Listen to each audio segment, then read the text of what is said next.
Buenos días. Ánimo.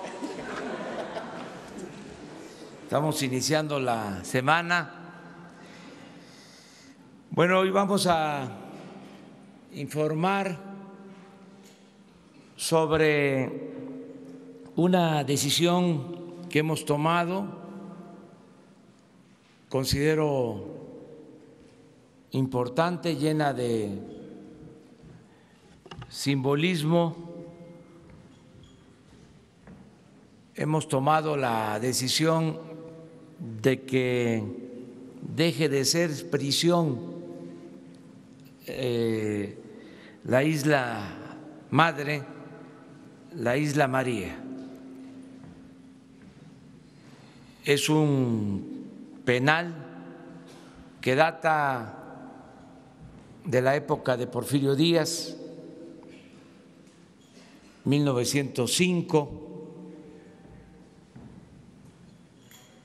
y pues es la historia de castigos, de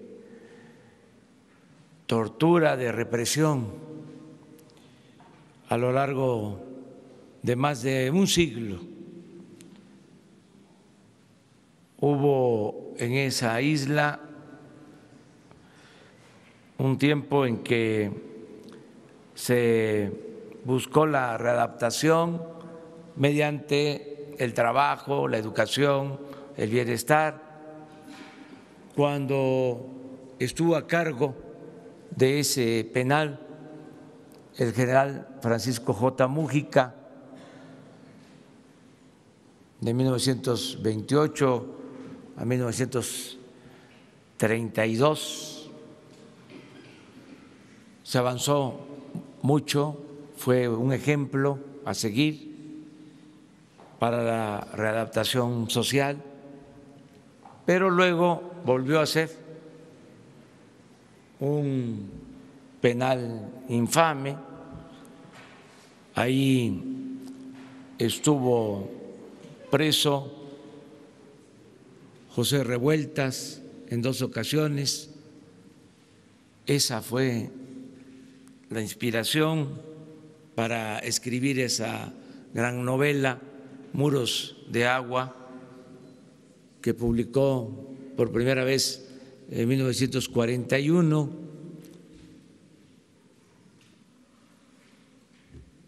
Posteriormente, pues ha sido un penal de castigo de las llamadas cuerdas, el envío de presos,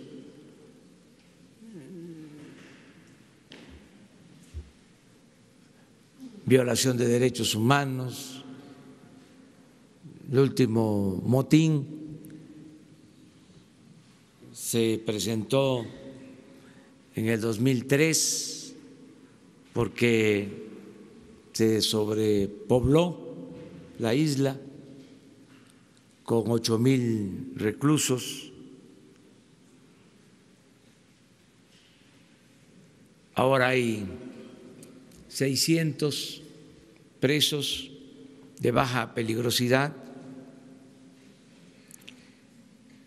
Vamos a liberar a más de 200 porque ya cumplen con lo que establece la ley, y otros van a ser reubicados en penales, en cárceles cercanas a sus domicilios. Los trabajadores de la isla van también a ser reubicados, y la isla se va a convertir en un centro para las artes, la cultura y el conocimiento sobre el medio ambiente, la naturaleza, la flora, la fauna de esa isla, de las otras islas también, que están a su alrededor, la isla Magdalena, Cleofas, es uno de los lugares naturales más bellos de México y va a ser una isla para los niños y para los jóvenes, campamentos para ir a conocer, desde luego, la historia de cómo esos modelos de castigo deben ir desapareciendo. No olvidemos que uno de los dirigentes más importantes de nuestro tiempo, Nelson Mandela, estuvo 27 años en prisión y la mayor parte de ese tiempo en una isla como esta isla María, Madre. Entonces, ya no ese tipo de castigo. Los seres humanos, aunque algunos piensen distinto, no son malos por naturaleza, son las circunstancias las que llevan a algunos a tomar el camino de las conductas antisociales. Si tenemos una sociedad mejor, no habrá necesidad de cárceles. Tenemos que tener más escuelas, menos cárceles. Por eso, ayer viajamos a las Islas Marías, me acompañaron el secretario de Seguridad Pública, el secretario de la Defensa, el secretario de Marina, la secretaria de Medio Ambiente, me acompañó el secretario de Turismo, el responsable del sistema penitenciario, el subsecretario de Gobernación, encargado de Derechos Humanos, y los gobernadores de Nayarit y Sinaloa.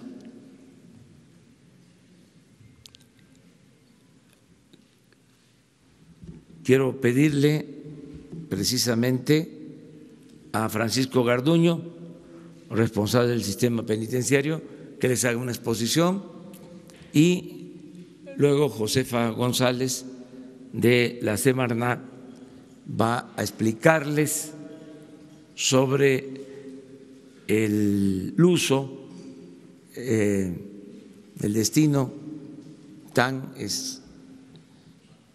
importante, trascendente que van a tener las Islas Marías en el futuro. Y al final voy a firmar el decreto para que dejen de ser prisión las Islas Marías. Entonces, le dejamos la palabra a Francisco.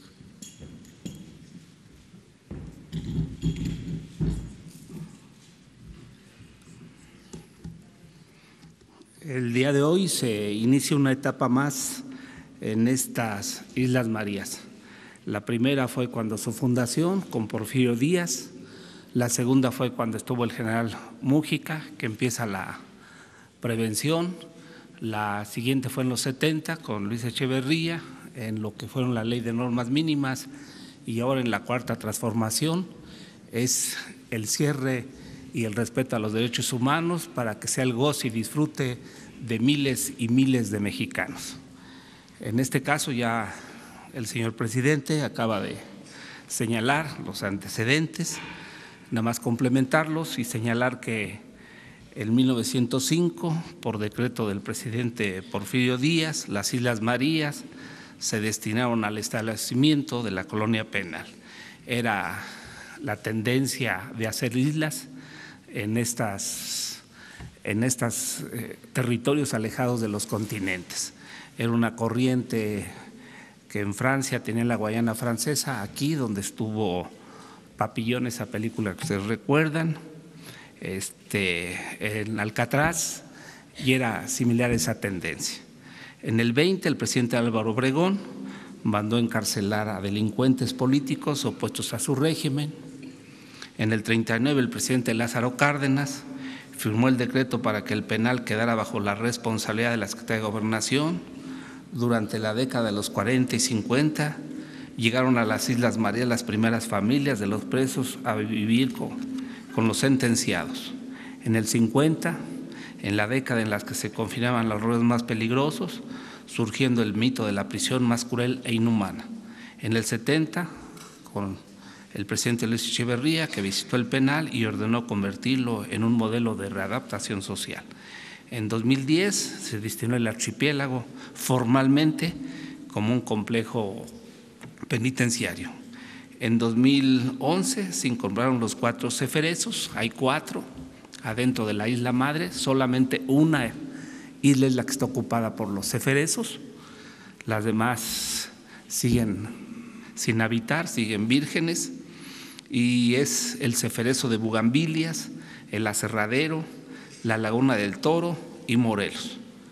Está ocupada actualmente por PPLs, o sea, personas privadas de su libertad, con seguridad media y alta, circunstancia también que favorece la habitabilidad de las islas, toda vez que también en el 2014 se dio un motín, había un sobrecupo casi de 8,000 y se tuvo que deshabitar y bajar la población de los internos. Los personajes más relevantes que han estado en los ceferezos de Islas Marías, el más paradigmático es José Revueltas, de 1922 a 1935, un escritor que más que nada fue aprendido por sus manifestaciones ideológicas. Después también la madre Conchita, por ustedes conocido, que fue la autora intelectual del asesinato de Álvaro Obregón. Pancho Valentino es un criminal que asesinó a un cura y saqueó una iglesia aquí por hoy la colonia Escandón.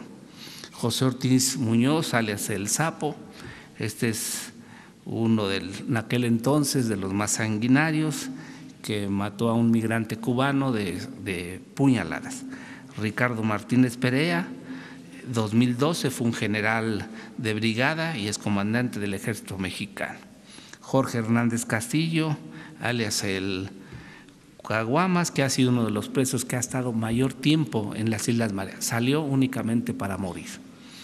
Los misioneros han hecho su labor, ha estado el padre Trampitas, también conocido por ustedes, quien se encargó de la evangelización, la construcción de un templo católico y los jesuitas son los que mantienen el culto, además de que hay algunas otras instalaciones ecuménicas donde se permite el culto a las religiones.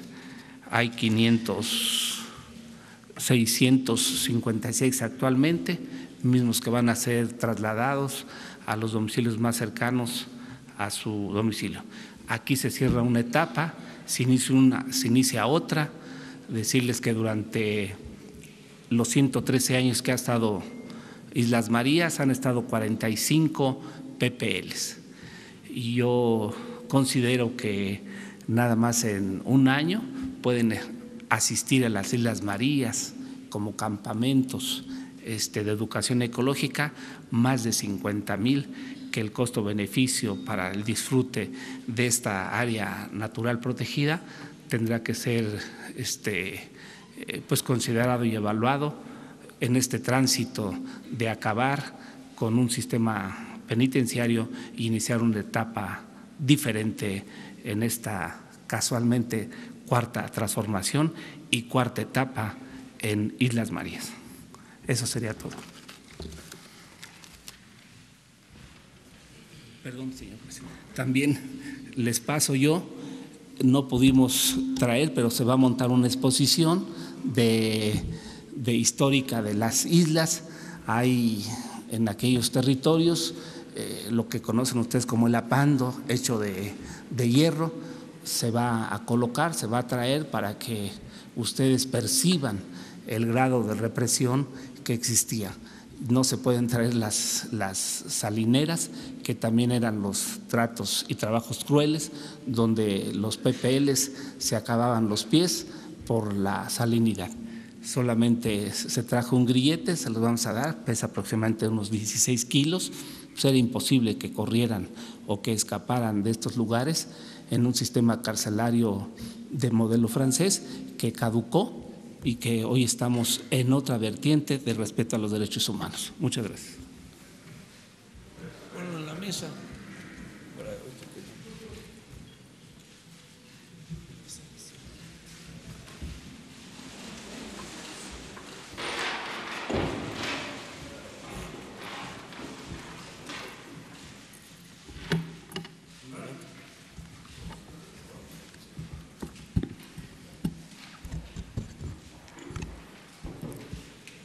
Muy buenos días. Yo hablo del amor en el sentido más alto de la palabra, la redignificación del hombre y la desenajenación del propio ser humano. José Revueltas. El cierre del Plenal de las Islas Marías representa el fin de una era que castiga y persigue a los desposeídos, intentando callar las voces disidentes sin considerar las causas de la desigualdad y abandono, sin escuchar estas voces que expresan nuevas y diferentes cosmovisiones, al igual que nuevas propuestas e ideas del ser colectivo. Comienza así la creación de un nuevo centro de educación y transformación para niños y jóvenes llamado Muros de Agua, José Revueltas, ubicado en un área nacional de inmensa belleza y riqueza natural. Son las islas que tienen un gran valor por sus especies endémicas de flora y fauna con peculiaridades específicas de estos ecosistemas. En Muros de Agua, José Revueltas, recibiremos en campamento a niños y jóvenes mexicanos con programa de cultura y ética ambiental y cultura y ética social, fortaleciendo a nuestras nuevas generaciones con esquemas de amor, cuidado y respeto de la naturaleza, con valores sociales en un nuevo mundo, donde la justicia social y el respeto a la otredad se convierten en realidad. Siendo así una cuna de transformación profunda con un nuevo esquema de pacificación social. Será en este espacio habitado por infinidad de niños y jóvenes, aquellos jóvenes que sus ojos jamás han visto el mar, no conocen su olor, no han tenido el privilegio de tocarlo, sumergirse en él y probar su salinidad. En este entorno ofreceremos talleres transformativos que dejarán semillas en las almas de nuestros hijos y nietos, que germinarán con el tiempo cuando se conviertan en hombres y mujeres, patriotas mexicanos, que aman a México y lo protegen. Crecerán como ceibas fuertes y sanas, con nuevos paradigmas de compromiso, amor y respeto. Tendremos a los jóvenes universitarios haciendo sus prácticas profesionales, creciendo y consolidándose y fortaleciéndose como nunca lo habían hecho. Será un espacio de reconciliación histórica de las personas privadas de la libertad que la han habitado y un sitio de esperanza para las generaciones por venir. Este proyecto lo estamos materializando y será un ejemplo mundial de reconciliación y esperanza para nuestros niños, niñas y jóvenes. Será un hermoso legado que marque un compromiso con los por nacer, que representa el nacimiento de un nuevo México con esperanza, justicia social e inclusión. Dentro del ámbito de cultura y ética ambiental, ofreceremos a nuestra infancia y juventud oportunidades y actividades de senderismo, avistamiento y monitoreo de fauna silvestre, Tendremos también estudios socioambientales para poder entender un esquema biocultural de convivencia sana y armónica del ser humano y el medio ambiente, con un entendimiento de desarrollo sostenible y prosperidad social. Dentro del esquema de cultura y ética del ser, incluiremos actividades como estudios literarios de Muros de Agua, entre otra literatura mexicana, para comprender la importancia de nuestros escritorios, entender la importancia de la libertad, generar compasión y empatía desde la infancia. También tendremos actividades de teatro, escritura creativa, arte transformativo, que ayudarán a hacer introspección y vivir el arte como un agente transformador a nivel personal y social. Siendo el deporte un factor fundamental en el desarrollo humano, tendremos también actividades deportivas y esparcimiento al aire libre. En este proyecto contamos con el trabajo de instancias federales como la Secretaría de Cultura, Secretaría de Marina, CONACYT, Secretaría de Gobernación, Educación Pública y Deporte, universidades y tecnológicos a todo lo largo del territorio, al igual que con los estados de la República. Grande es el reto, pero más grandes son las posibilidades de crecimiento armónico de las nuevas generaciones que vienen y que están por venir. Muchas gracias. A ver si se hizo un video para sintetizar. Enclavado en el corazón del Pacífico mexicano se encuentra el archipiélago Islas Marías. Desde 1905, la Isla María Madre ha sido un centro penitenciario, pero la riqueza ambiental de este territorio insular invita a revalorarlo como un espacio para la conservación de la naturaleza en beneficio de todos los mexicanos. Las Islas Marías, declaradas Área Natural Protegida con la categoría de Reserva de la Biosfera en el año 2000 y Patrimonio Mundial de la Humanidad por la UNESCO en 2005, son una región terrestre, costera y marina que goza de un extraordinario valor faunístico y florístico gracias a su aislamiento y a su antigüedad. Con el espíritu de la Cuarta Transformación, el Gobierno de México trabaja en rediseñar la utilidad de estas islas para convertirlas en un espacio de conservación, educación ambiental y formación de niños y jóvenes, regeneración y esperanza. La infraestructura existente se adaptará para convertirse en el Centro de Educación Ambiental y Capacitación de Niños y Jóvenes, Muros de Agua José Revueltas.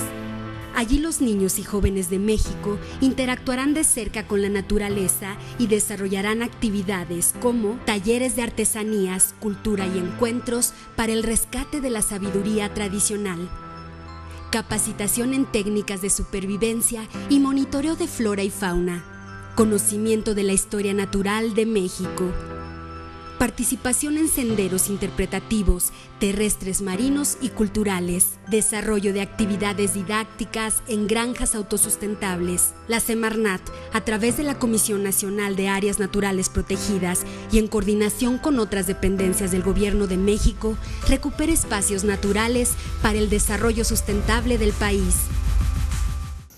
Gobierno de México. Muy bien, pues ahora vamos a firmar el decreto.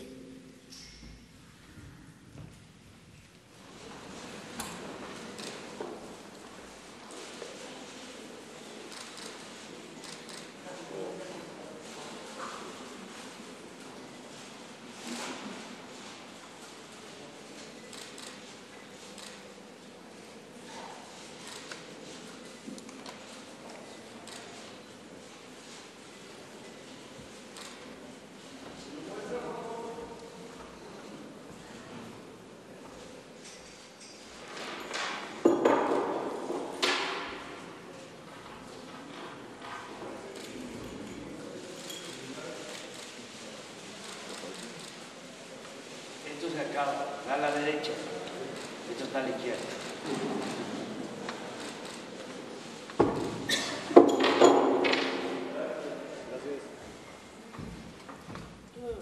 Muy bien, pues esta era la información y abrimos la sesión, como siempre, de preguntas y respuestas.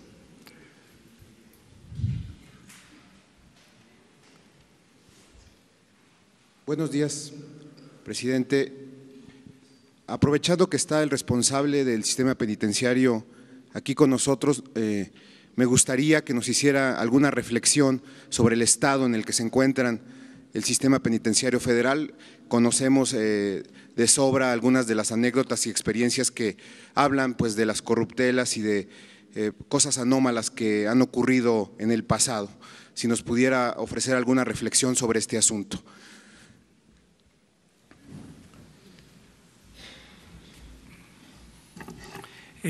Actualmente los eferesos, o sea, las prisiones federales, están acreditadas por una organización que se llama ACA, que es una organización internacionalmente conocida, con parámetros internacionales, y esa es la calificación que tenemos actualmente. La Comisión Nacional de los Derechos Humanos también en su diagnóstico 2017 hizo algunas observaciones sobre autogobiernos, se le dio solución y también hay una calificación, por ejemplo, en Islas Marías de no violación a los derechos humanos. Para evitar este tipo de actos, lo que se convino con la Comisión de los Derechos Humanos fue que haya un ombudsman en cada uno de los eferesos para que preventivamente se esté resolviendo estas quejas. El problema de la percepción es que no hay la diferencia del colectivo nacional relativa a lo que son los eferesos, los federales, de los estatales. Lo que sí creo que se debe de hacer es que invertir en una nueva infraestructura de los eferesos en los estados a fin de evitar este tipo de cosas. Ejemplo Topo Chico, pero esperamos nosotros apoyar con el traslado de PPLs de riesgo federales a fin de priorizar la capacidad y también apoyar a los estados en la administración de los sistemas carcelarios.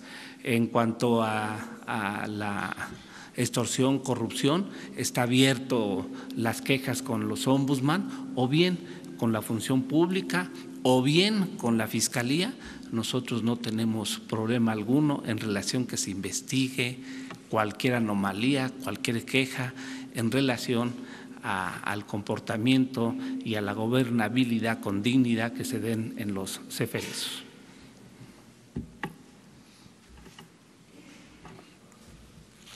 A ver, ya que estamos en este tema, que es importante, a ver, Francisco, en los reclusorios federales hay, vamos a decir, espacios, no tenemos sobrepoblación. Uno de los problemas siempre en los reclusorios es el hacinamiento. Me gustaría que informaras cuántos internos están en las cárceles federales y cómo está la situación en los reclusorios estatales en cuanto a población. La capacidad de los eferesos en el país es de 41,000 espacios. Tenemos actualmente 19,000 espacios ocupados.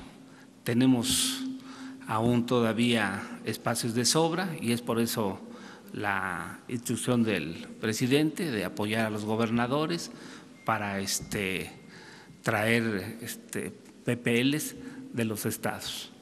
Esto tenemos 211,000 PPLs en todo el país, o sea, el resto es de los estatales y entonces hay una sobresaturación en los penales llamados centros estatales, que actualmente no todos, porque también hay que ver cuál es la estadística de penitenciaria en cada uno de los estados. Hay, por ejemplo, en Nayarit, que están con sobresaturación en Jalisco, en Nuevo León,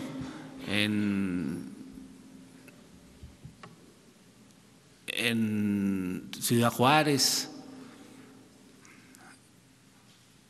de los que tienen una sobrepoblación. Hay unos que también guardan aún espacios y mantienen una política y una estabilidad a pesar de que no han llegado al tope de la capacidad de reclusión de estos. Entonces, yo creo que debemos ser compatibles. Se celebra una conferencia nacional penitenciaria, que esta se celebrará dentro de un mes.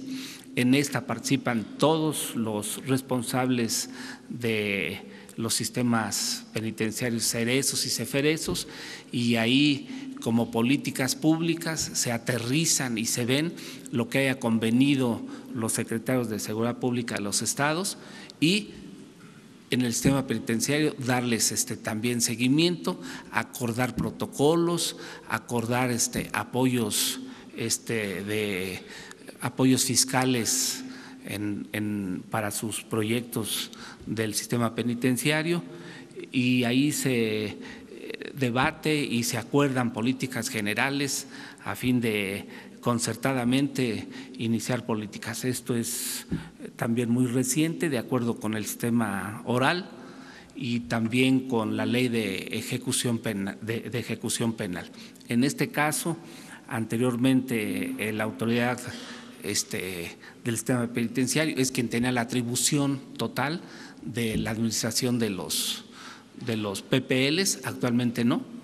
Nosotros somos una autoridad ejecutora y el juez de control es la autoridad ordenadora. Está judicializado y entonces hay equilibrios en las tomas de decisiones de estos sistemas, razón por la cual también es un mecanismo de control del sistema judicial dentro de los sistemas penitenciarios, y ellos son los que deciden en veces cuál es la ubicación y dónde debe estar un PPL, ya sea en el proceso de investigación o procesal, o bien una vez que se dicta la sentencia, dónde debe compurgar esta. Entonces, este es el sistema, está en una página de internet, la información en el sistema penitenciario. También ustedes tienen el acceso a la estadística del INEGI y a otros sistemas estadísticos que llevan el comportamiento de los PPLs de reciente información. Casi cada mes se está cambiando, porque así como ingresan, también así salen. Solo que nos pudiera precisar el nivel de sobrepoblación en los penales estatales, ¿a cuánto asciende? Sí. ¿Para cuántos cupos hay y cuántos hay actualmente? Hay ahorita, les comentaba yo, 211,000 PPLs en el sistema estatal. Entonces hay una sobresaturación. Ellos tienen una capacidad de casi 200,000 internos. Lo demás, los 19 son presos federales, que o bien que no sean presos federales, pero que sean PPLs del Fuero Común, pero por su peligrosidad o por estar vinculados a delitos de mayor riesgo, son trasladados a reclusorios de máxima seguridad, como son los que se administra el gobierno federal. Bueno, y presidente, yo tengo una pregunta para usted, es de otro tema, pero aprovechando la oportunidad, en los últimos días ha mencionado esta postura de retirar dinero, retirar financiamiento a las organizaciones sociales. Estuvimos revisando la ley de egresos de la Federación, el presupuesto. Hay dinero, mucho dinero destinado a la Secretaría del Bienestar y específicamente a una institución que se llama Indesol. Este instituto tiene un programa que se llama Coinversión Social. Lo estuvimos revisando, tuvimos algún acercamiento con delegados, con funcionarios de diversos estados, y se nos refiere que sigue funcionando este programa de coinversión social que está destinado a otorgar recursos a las organizaciones sociales. La pregunta es, ¿qué va a pasar con este programa que tiene ese enfoque? Porque además sabemos que era utilizado por gobernadores, por esposas de gobernadores, por delegados y responsables de ese programa para atraer recursos. ¿Qué va a pasar con este, presidente? Miren, ya di a conocer hace 2 días un memorándum, una circular, para que no se transfieran recursos del presupuesto a organizaciones sociales, a sindicatos, a organizaciones de la llamada sociedad civil, ONGs, a asociaciones filantrópicas que llevan a cabo acciones en beneficio de personas. Ya nada de eso se va a permitir. Todo el apoyo del gobierno, el ejercicio del presupuesto, se va a entregar de manera directa a los beneficiarios. Y es parte de la reforma administrativa que estamos llevando a cabo. Y tiene razón en lo que dice. Existe este instituto que maneja recursos con ese propósito, ya no va a tener estos fondos porque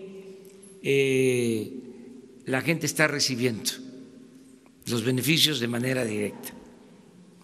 Ahí en lo que era la Sedesol, por ejemplo, hay un instituto para la atención a personas con discapacidad. La verdad, un aparato administrativo con muy pocos fondos. Ahora las personas con discapacidad están recibiendo 14,000 millones de pesos. Entonces, ¿para qué el organismo?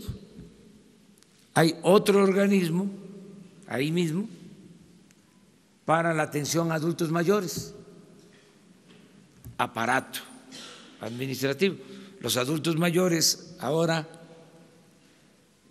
van a recibir este año 120,000 millones de pesos. Sin embargo, en todas las dependencias, todas las secretarías, existen estas oficinas. Es una manera de simular de que se atendían los problemas de los grupos vulnerables, de la gente necesitada. Pero era pura simulación. El gobierno estaba convertido, en el mejor de los casos, en una universidad. Todo era testimonial, todo era de laboratorio, todo era experimental. Era para tener un programa en beneficio de muy pocas personas y con mucho gasto administrativo. Entonces, todo eso se está eliminando. Son menos los programas, pero con impacto general, colectivo, que el apoyo llegue a todos y que el gobierno no esté ensimismado, porque el presupuesto se lo consumía el mismo gobierno. Para cada organismo de este tipo, director general, subdirector, jefe de departamento, encargado de proyecto, asesores,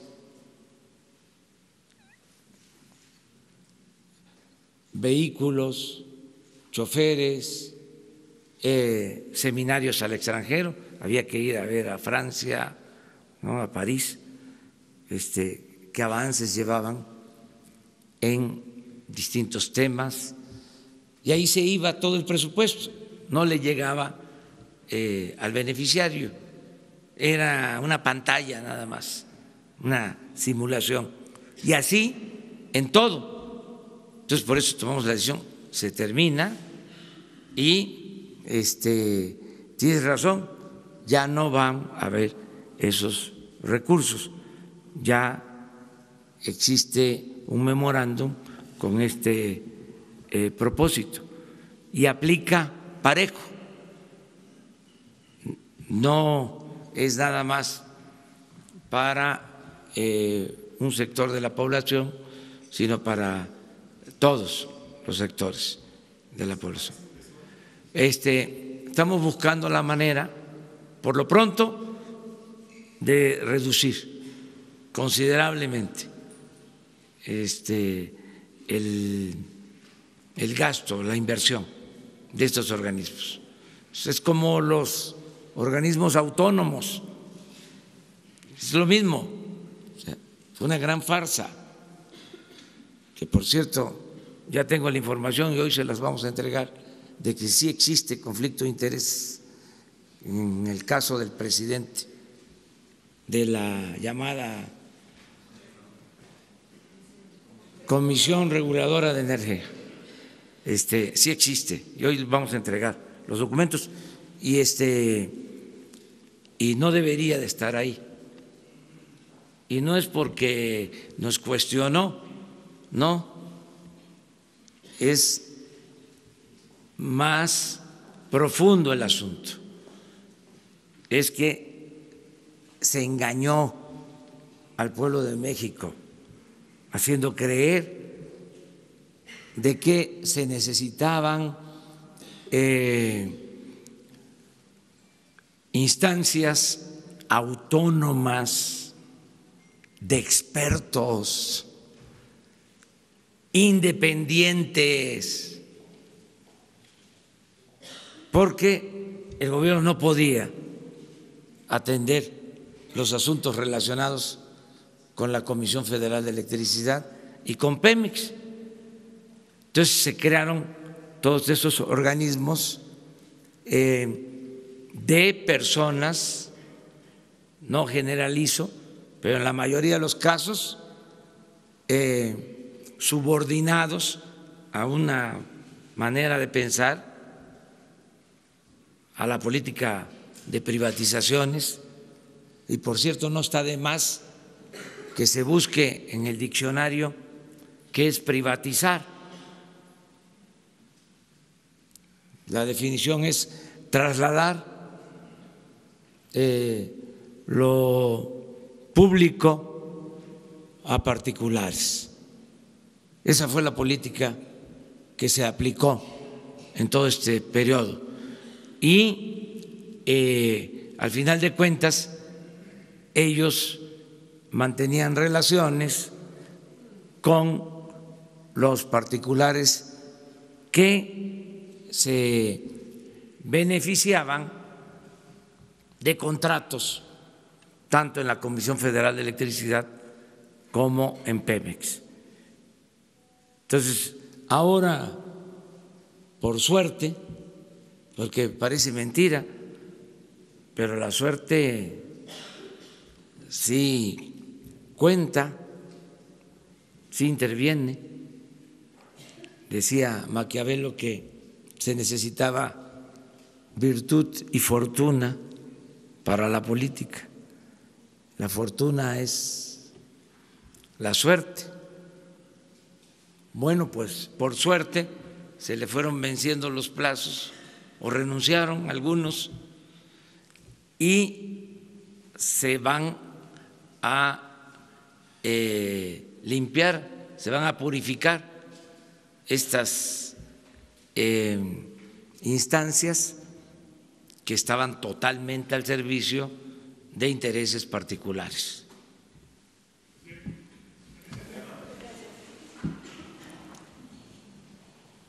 Gracias, señor presidente. Nancy Rodríguez, del sitio Oro Sólido en Redes. Si me permite, qué bueno que está el secretario y la secretaria Blanco. Al secretario, si nos hace favor, si nos podría informar cómo va lo del tianguis turístico, qué empresas son las que van a participar en la organización. Recordaremos que en sexenios anteriores pues era de amiguismo y moches, ¿no? La designación de estas empresas. También su viaje de FITUR, qué resultados trae para México y que no se quede nada más en un boletín, porque antes pues nada más se usaba eso, ¿no? En un boletín informar y no se detallaba. Y también cómo ve Europa la puesta en marcha del Tren Maya, cómo sintió él a los inversionistas en relación a esto. Y por último, si me hace favor la secretaria del Medio Ambiente, si nos pudiera comentar algo, si se tiene previsto incorporar algo especial, innovador en los planes de estudio de primarias o nivel básico sobre el medio ambiente. Gracias, presidente. Con su permiso, señor presidente.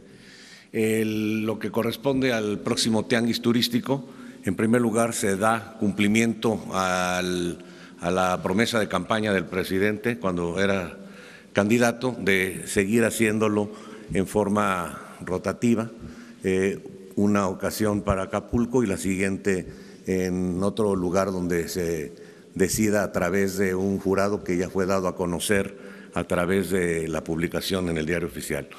Este próximo tianguis será del 7 al 14 de abril en el puerto de Acapulco. Ya está el 100% de la participación de los 32 estados, de todos los estados del país, pero también ya también se cuenta con más de 400 suites vendidas. Hay más de 28 países que han participado. Este es dato del viernes, sigue en aumento. Hay más de 50 corporativos y 180 suites de corporativos, es decir, de acuerdo al dato comparativo con el mes del mismo año anterior, con el tianguis que se celebró allá en Mazatlán, se cuenta con buena perspectiva y habrá unas gratas sorpresas para los participantes.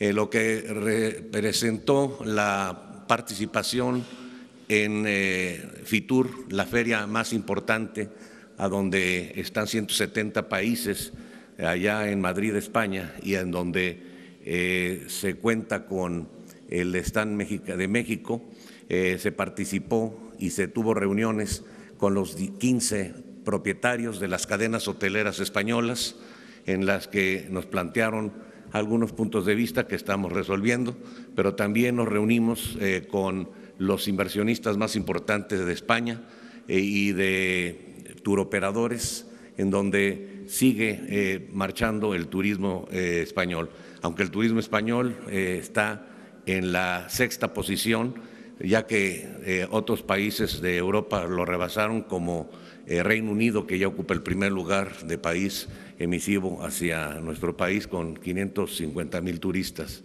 Firmamos un convenio con la ministra de Turismo, de Comunicaciones, Transportes y Turismo de España, en donde vamos a intercambiar programas de estudio, planes estratégicos sobre el desarrollo de la política turística y una serie de temas que son de interés para nosotros para seguir avanzando en materia de turismo. ¿Cuál era la otra pregunta?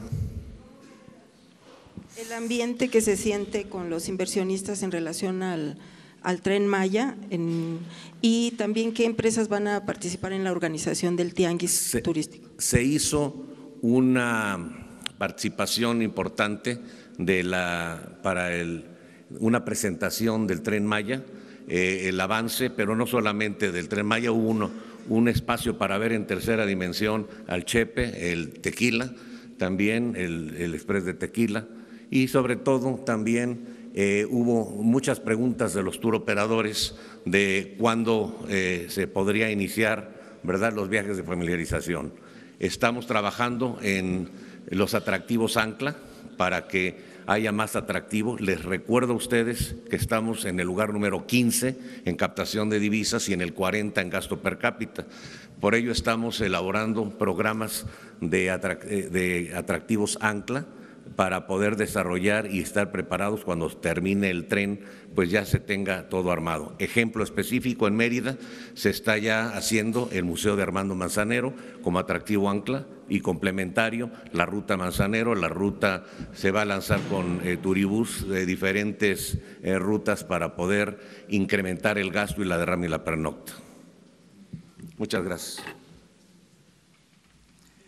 Bueno, miren, 3 preguntas porque la secretaria, tenemos una… Secretaria.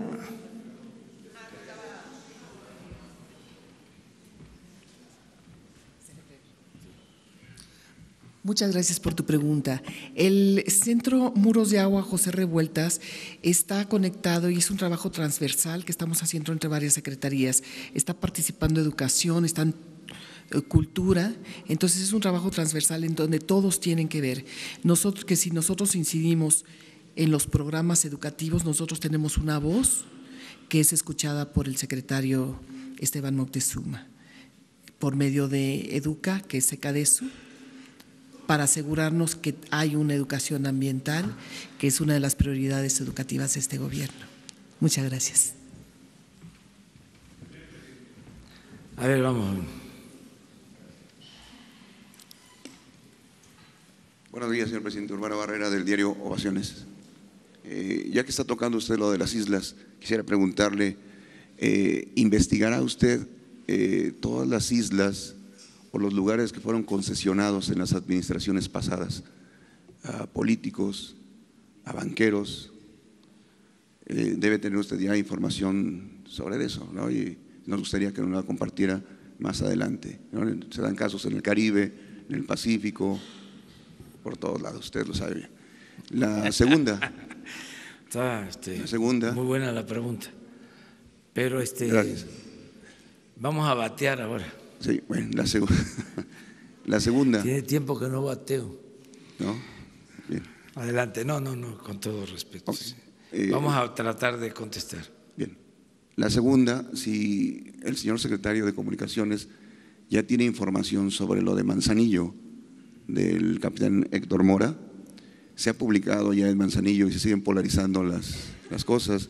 Se han publicado casi 6 denuncias contra él, una en PGR, la 64-205, en la función pública la 1258-04, en Manzanillo la 899-97, en Tecomán la 504-201 y en Manzanillo la 443-2003. Nada más para que después nos dijera. Acerca de tu primer pregunta, no tenemos nosotros denuncias sobre estos temas.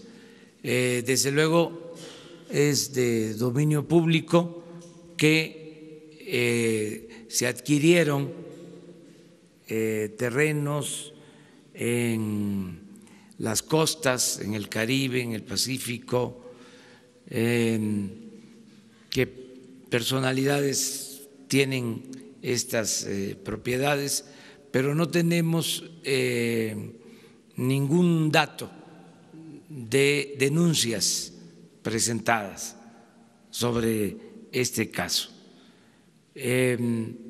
Acerca de lo de los puertos, sí hay una investigación abierta por la corrupción que imperaba.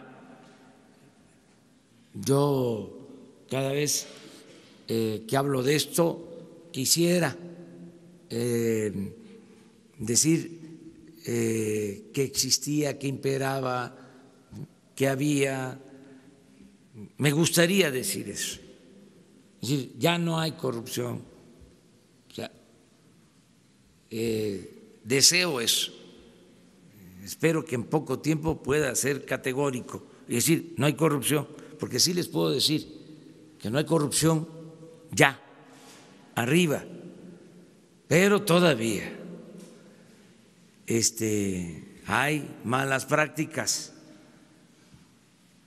hay toda una inercia, todavía hay algunos malandrines que poco a poco van a ir entendiendo que el gobierno no tiene la misión de robar.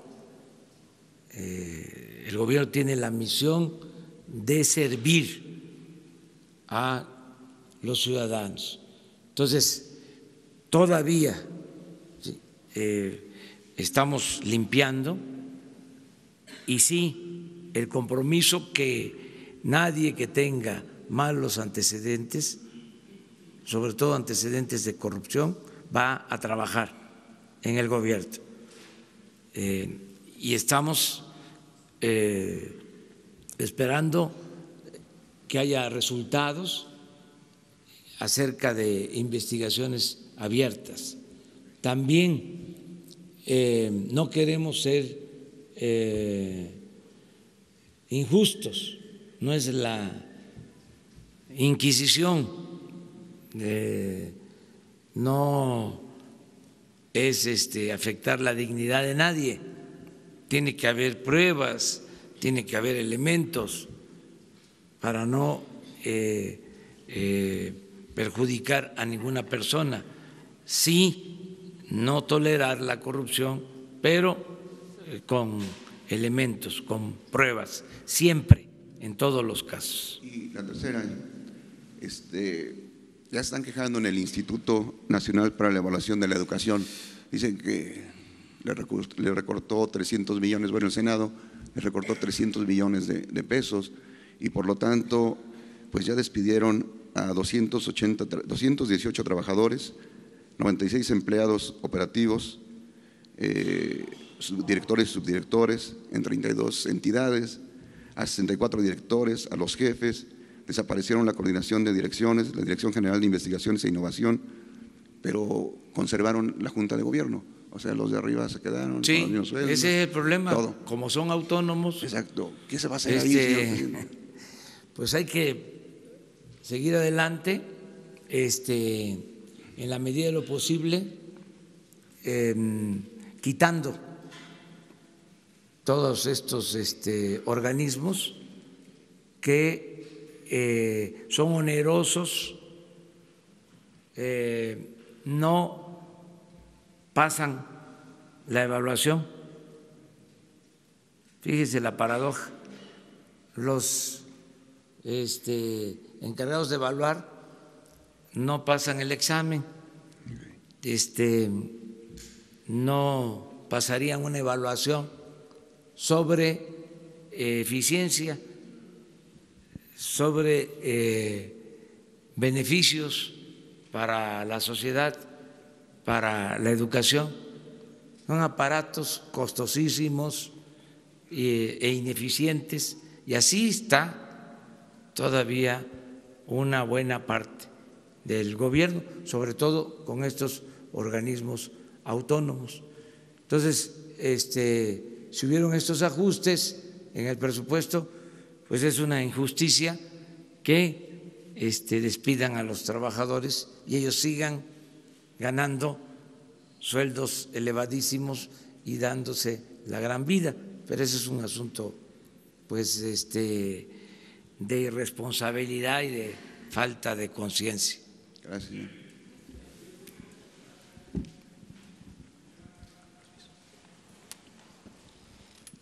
Gracias, presidente. Buenos días. Eduardo García, de la agencia Infocel y del portal Sentido Común. El viernes nos solicitó investigar cuánta inversión extranjera había en el sector petrolero, energético versus telecomunicaciones. Lo hicimos revisando un archivo del gobierno de 9,000 renglones. Las cifras que encontramos fueron 9,300 millones de 2015 a 2018 en el sector energético, el doble de telecomunicaciones, 4,300 aproximadamente. No estoy seguro que nuestra metodología sea totalmente cierta. Le pasé el archivo a Jesús para que la revisaran y nos pudiera comentar. Hago una advertencia. Si quitamos la inversión en gas, la inversión en energía cae a 3,000 millones, inferior a telecomunicaciones. pero en telecomunicaciones también hay una inversión de 1.700 por la compra que hizo AT&T de Grupo Iusacell, por lo que quedarían muy similar. En fin, todo esto es para preguntarle un detalle. Usted habla y habla bien de que los considerandos de la reforma energética sobrevendieron este proceso. Tiene toda la razón. Estamos lejos de los 3 millones de barriles diarios. Sin embargo, sí se está produciendo petróleo por privados. Según la Comisión Nacional de Hidrocarburos, son 70,000 barriles diarios por día, que no es despreciable, 170,000 millones de pies cúbicos de gas. Es decir, no hubo la gallina de los huevos de oro, como se vendió la reforma energética. Pero si bien no hay una gallina, hay una gallinácea sin plumas, que ni huevos produce, ni canicas, pero sí produce un balín de oro. Con su autoridad moral, ¿no cree que se podría aprovechar esta estructura para que este pequeño esbozo de beneficios para México pudiera crecer y dar esos huevos de oro que se dice, junto con la otra gallina que es Pemex, a la cual usted ya le está extirpando el cáncer que por años la ha drenado? Es decir, creo que el corral de México caben 2 gallinas de huevos de oro, si me lo permite. Me gustaría conocer su punto de vista. Gracias. Bueno, en esencia, y hablando de gallinas, yo creo que los neoliberales, tecnócratas, con el distintivo de la corrupción, se esmeraron en retorcerle el pescuezo a la gallina de los huevos de oro. Así lo puedo decir. Apostaron a acabar con Pemex y con la Comisión Federal de Electricidad. Qué bien que está haciendo la revisión de los datos. Esto ayuda mucho a esclarecer lo que sucedió. Yo tengo una información distinta, pero es válido el que se cotejen, ¿no?, las informaciones. Lo importante es también, como lo dice, ¿qué hacemos para sacar adelante a la industria petrolera y a la industria eléctrica? Y ya tenemos el plan para eso. Y estamos trabajando de manera coordinada con el sector privado, nacional y extranjero. Los contratos que se están firmando para explorar y perforar pozos se están haciendo con la participación de consorcios particulares, con reglas nuevas, en circunstancias distintas, pero se necesita la participación del sector privado para el rescate de la industria petrolera y de la industria eléctrica. Lo que estamos haciendo es terminando con abusos, excesos, quitando todas las aristas que llevaban a la corrupción o a hacer negocios jugosos solo para particulares y malos negocios para la nación. Entonces queremos que haya negocio para el sector privado, pero que tenga también beneficios el sector público, negocios para la nación. Ese es el planteamiento que estamos haciendo, pero la verdad, aceptando de que están extrayendo a partir de los contratos, como dicen los abogados, aceptando sin conceder 70,000 barriles. Estamos hablando del 4% de la producción. Sí, pero para toda la bulla que hicieron con la reforma energética, es que no se midieron. Tuvo una campaña nacional, internacional, de que con la reforma energética iba a llegar la inversión extranjera a raudales, que iba a incrementarse la producción de petróleo. Bueno, llegaron a decir que iba a bajar el precio de los combustibles y fue todo lo contrario. Entonces, sí puedo sostener que fue un fracaso.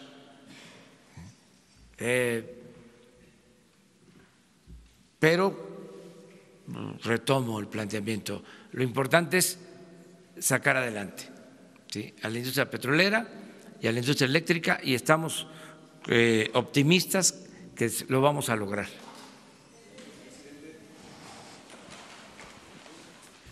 Buenos días, señor presidente, secretario, comisionado.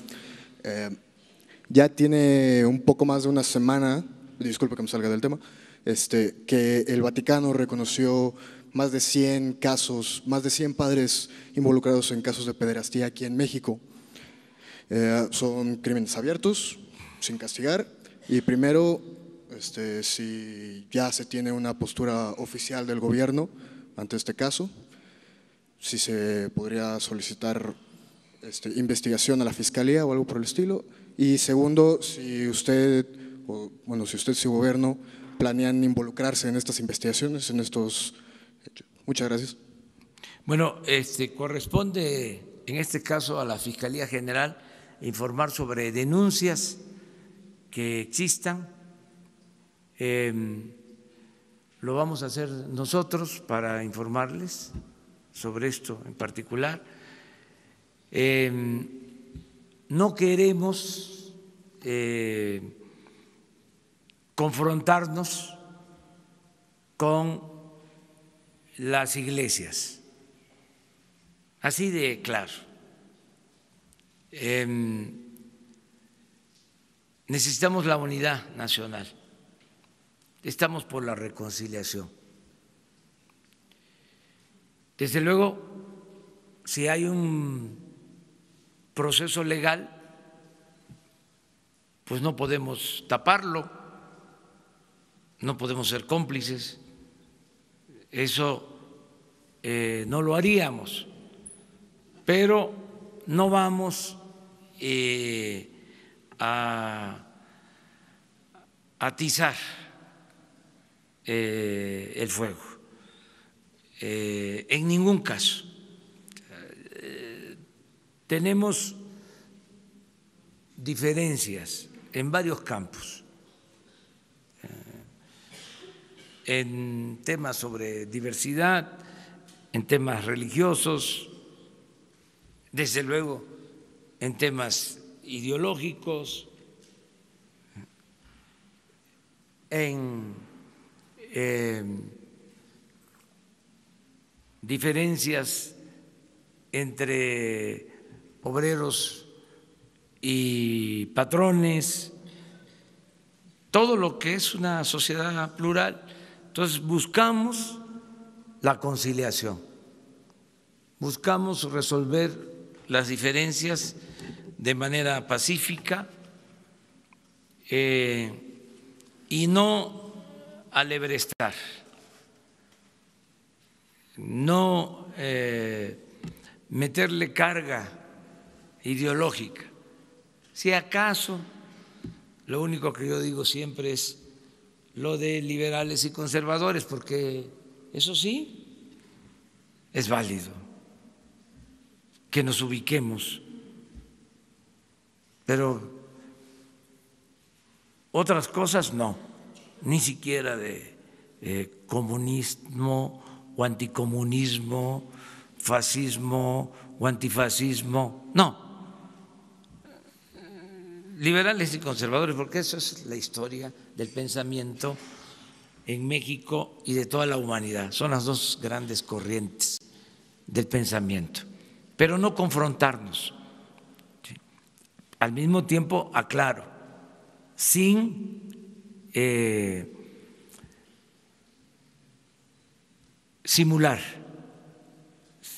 sin tapar nada, aplicar la máxima de que al margen de la ley nada y por encima de la ley nadie. Pero eso no significa estarnos confrontando constantemente. En nuestro país hay una gran diversidad y una gran pluralidad y tenemos que ser respetuosos de todos, sobre todo cumplir con la Constitución para que se respeten las libertades, la libertad de pensamiento, la libertad de creencia y el Estado laico.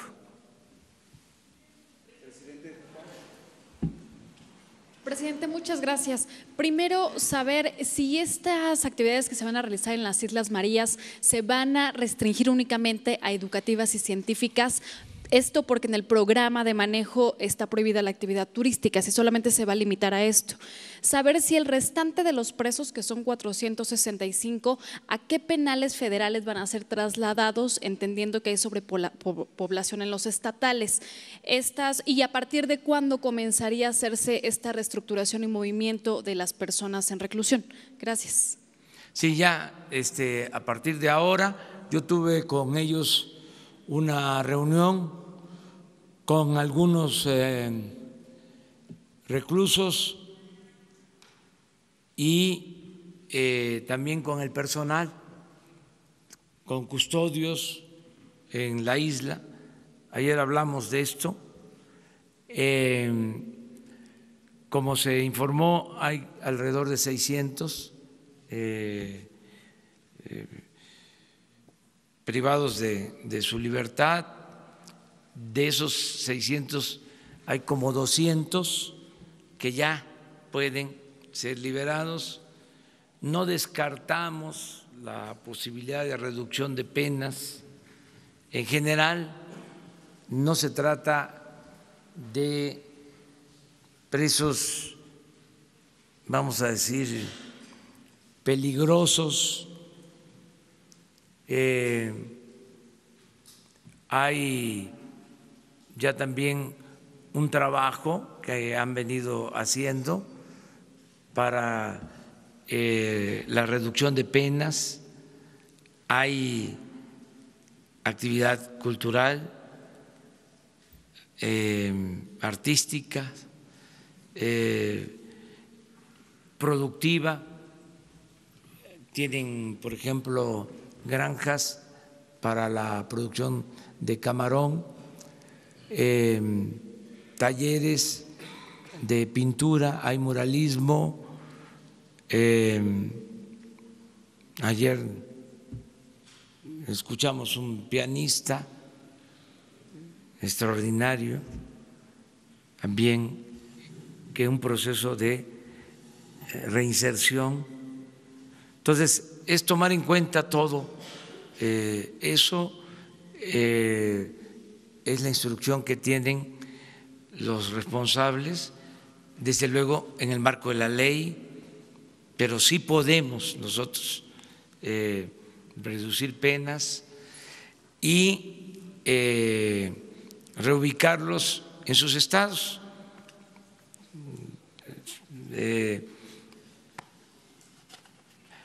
Cuando lo dije, porque no es nada más pensar en los detenidos, en los presos, también los custodios que están ahí, muchos llevan varios años, y tenía yo que decirles a qué iba. Se hizo la ceremonia y no estaba contemplado de que hablara, pero dije, de una vez, vamos a decirles de que ya no va a ser prisión la isla. Y les expliqué cómo va a ser el tratamiento para los internos, para los que están en la isla, para los presos y el tratamiento para los trabajadores. Y al final hubo aplausos. Es decir, no fue mal vista la decisión. Y va a ser una isla para la libertad, para la recreación, para el disfrute de la naturaleza, el cuidado, el amor a la naturaleza, campamentos. Estamos pensando, eso posteriormente se va a dar a conocer, de viajes que se puedan hacer. La pista en la isla madre solo permite el arribo de aviones de hélice, de modo que son aviones para 40 personas, cuando mucho o en promedio. Esa es una posibilidad. Ahora sí que es casi un salón de clases, que puedan ir estudiantes. Hay que ver si pueden ir de primaria con sus padres, secundaria, preparatoria, buscar un mecanismo que en las escuelas particulares donde se tiene posibilidades puedan pagar una cantidad que permita, estando ellos conscientes, los niños, los padres, que permita apoyar a niños de escuelas públicas para que no se les cobre a los de escuelas públicas, buscando ese equilibrio. Lo otro es viajar en avión comercial a Mazatlán y en barco hacer la travesía a la isla. En este plan interviene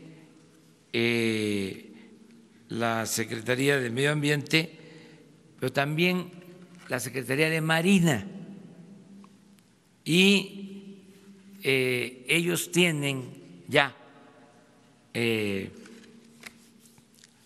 cuando menos 2 aviones con estas características que se requieren, y tienen también un barco. Entonces, muy pronto vamos a empezar a que se visiten las islas. Desde luego va a haber todo un proceso de reconstrucción porque fue muy afectada por el huracán, se va a mejorar mucho y pronto, yo espero que desde luego este mismo año ya empiecen los campamentos para ir allá, y estamos pensando también en adultos mayores, en ancianos respetables que puedan estar allá. Hay instalaciones que se van a utilizar y desde luego se quiere mantener todo lo histórico para que haya también la enseñanza sobre lo que eran las prisiones anteriormente.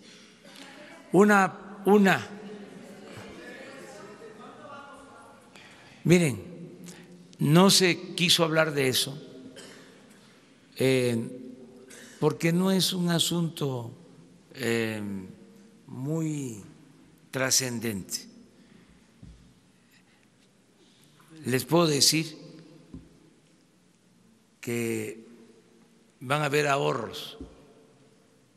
Se calcula que podemos tener un ahorro de 700 millones de pesos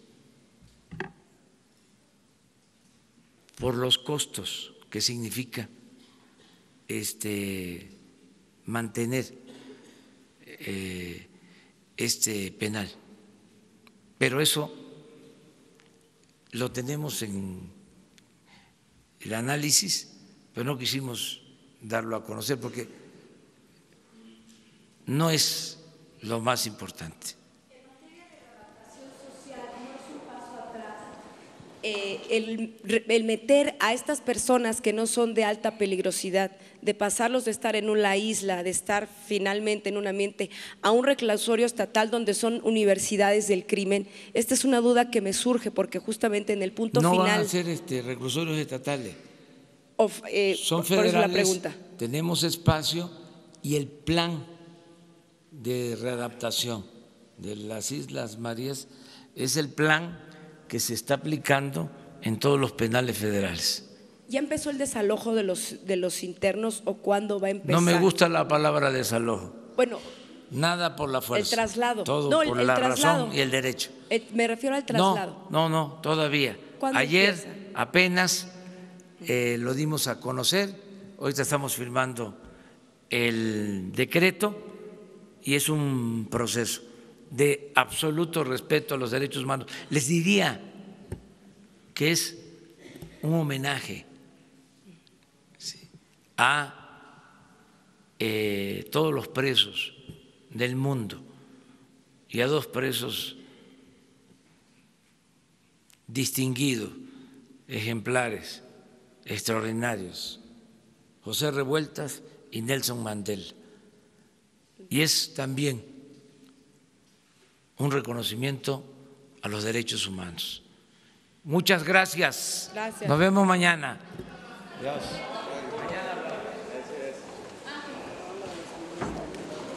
Solo para informarles que en estos momentos va a haber una conferencia de prensa sobre el tema de las estancias infantiles. Está la secretaria de Bienestar y la subsecretaria. Ahorita mismo, porque como hay varias actividades, va a ser aquí, así que no se muevan.